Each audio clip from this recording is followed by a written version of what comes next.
say up front that this video is going to suck. This video is going to suck because I'm about to vent my opinions on this phony-ass women's revolution in the WWE. The WWE women's revolution is a joke. It's a total joke. It comes across as phony, insincere, and some of these women wrestlers should be ashamed of themselves. Because you had the WWE actually try to use Moolah to represent women's empowerment, and you had all these women wrestlers actually cheering it on. Why the hell were they cheering it on?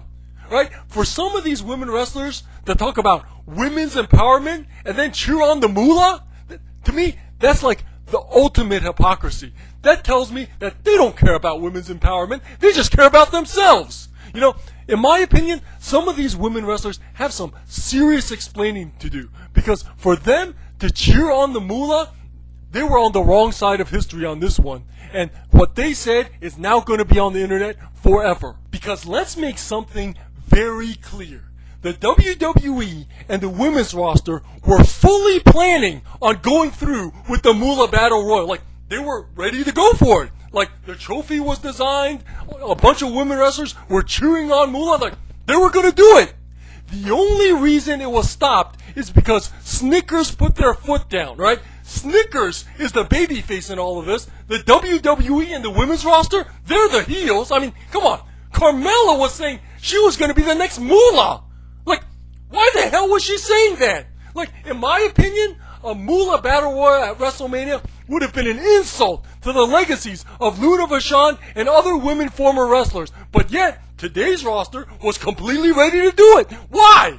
Again, these women wrestlers, in my opinion, have a lot of explaining to do. So, which side are you on? Which box are you checking? Carmella said she's the next Moolah. Well, I say, fuck Moolah. Even without the Moolah debacle, the WWE Women's Revolution was a joke to begin with. I mean, it feels completely forced and made out to be more than it actually is. I mean, does anyone really think that the women's division is now more popular than the men's division? Do you really think that the women's Royal Rumble earned the main event spot over the men's Royal Rumble? Hell no! It was completely forced, and the roster isn't that even good to begin with. As you know, the women's roster on the Raw and SmackDown is like the same 6 wrestlers in the same boring tag team matches over and over again, featuring boring, shallow characters that have no charm because they're so underdeveloped and have no personality. I mean, who is Becky Lynch? Oh, she's the orange-haired one with the goggles, right?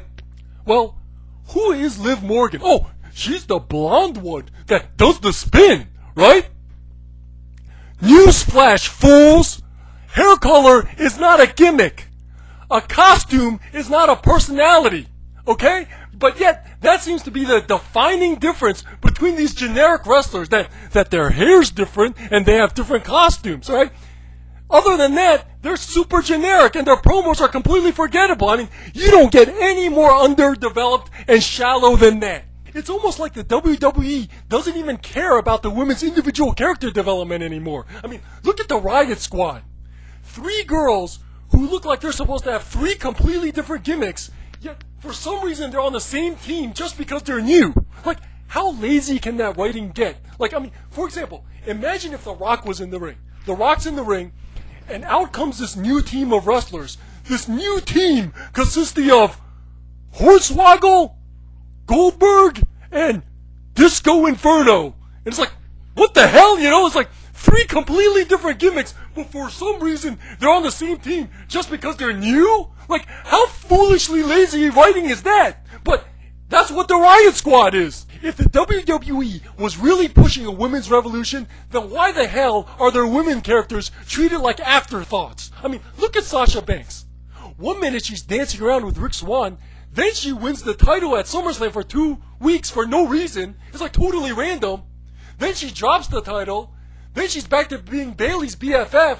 Then she's dancing around with Finn Balor. And now her and Bayley are having friendship issues. You know, it's like, what the hell? You know, it's like there's no rhyme or reason. It's like the writers are just moving her around depending on whatever's convenient at the time. You know, but it's like They've given her no momentum. Yet I see all these fat fanboys with their pink wigs talking about, oh, she's the leader of the women's revolution. Oh, she's the face of the women's revolution.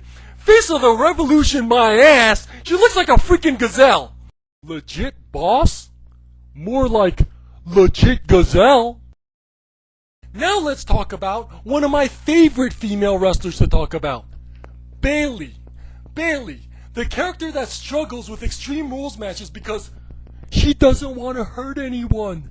Bayley, who probably has the weakest finishing move in professional wrestling history. The Bayley to belly suplex, where she basically, this is so stupid, where she basically picks the person up, puts the person down, and that person gets knocked out. It's like, what the hell? It's like, how the hell does someone get knocked out from being picked up and put down? You know, it's like the person gets put down, and it's like, ugh, knockout. It's like the finger poke of doom every time with Bayley. You know, it's like the Bayley to belly suplex is this gentle finishing move that knocks people out. It's a complete joke, just like the Bayley character herself. Now I saved the biggest train wreck, in my opinion, for last. Paige. Why the hell do people like Paige? I'll be completely honest. I find Paige totally repulsive and disgusting and see almost no redeeming qualities whatsoever, right? First of all, she's like Dean Ambrose. She doesn't have a good picture. It seems like almost all of her pictures, she looks either weird or disgusting, you know, with that caked on makeup and those weird expressions and sticking her tongue out. You know what I'm talking about. You know, like, it's like, what's so great about her?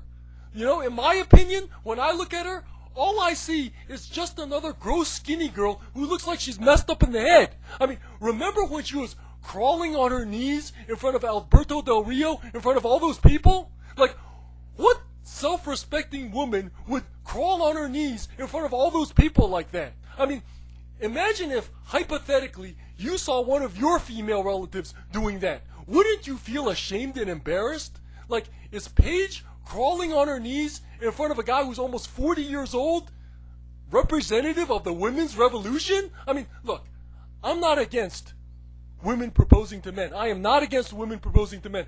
But that particular visual, in my opinion, looked terrible, right? Paige is disgusting. And in my opinion, the sooner she leaves wrestling, the better. The WWE Women's Revolution is a joke. It's a joke. The writing is terrible. The characters have no development. The main event appearances feel forced. They tried to make Moolah the symbol of women's empowerment, and the current roster went along with that. Look, like many of you, I have many female relatives, and I would never want them to look up to this. Because let's make something clear. Right? In my opinion, the WWE still loves Moolah. They still love Moolah right now. The only reason they changed the name is because Snickers stepped in. If Snickers did not step in, they would have gone right ahead with the Moolah Battle Royal at WrestleMania. And you probably would have seen all these women participating with huge smiles on their faces as they celebrated Moolah. And that's why, in my opinion, these women wrestlers have a lot of explaining to do. Because in my opinion, such a display would have been an insult to Luna Vachon and so many women trailblazers that came before them. There are lessons to be learned from this Moolah fiasco. Number one, in my opinion, the WWE and other promotions should learn that wrestling fans are now capable of organizing and mobilizing more than ever before. If the WWE did a Moolah Battle Royal back in the 90s, they probably would have gotten away with it. But not now. Not now, not ever again. Number two, in my opinion, wrestlers should really start thinking about the fragility of their wrestling legacies. Because once a wrestling legacy is destroyed, it may be destroyed forever. Moolah will be thought of as a monster from now until eternity, right? People aren't going to think about her 50-year career and all the stuff that happened in her 50-year career. All they're going to think about is monster, right? And there might not be any coming back from that. I mean, once a wrestling legacy is destroyed enough, it might be forever. So I don't think any wrestler wants that to happen to them.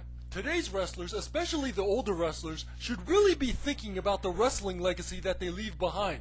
Because even though they traveled the world and took all these bumps and made all this money and performed all these cool characters, all that gets flushed in the toilet if they have a shit legacy, right? I believe in the good of society. I believe in the good of society. I believe that society will eventually make things right, right?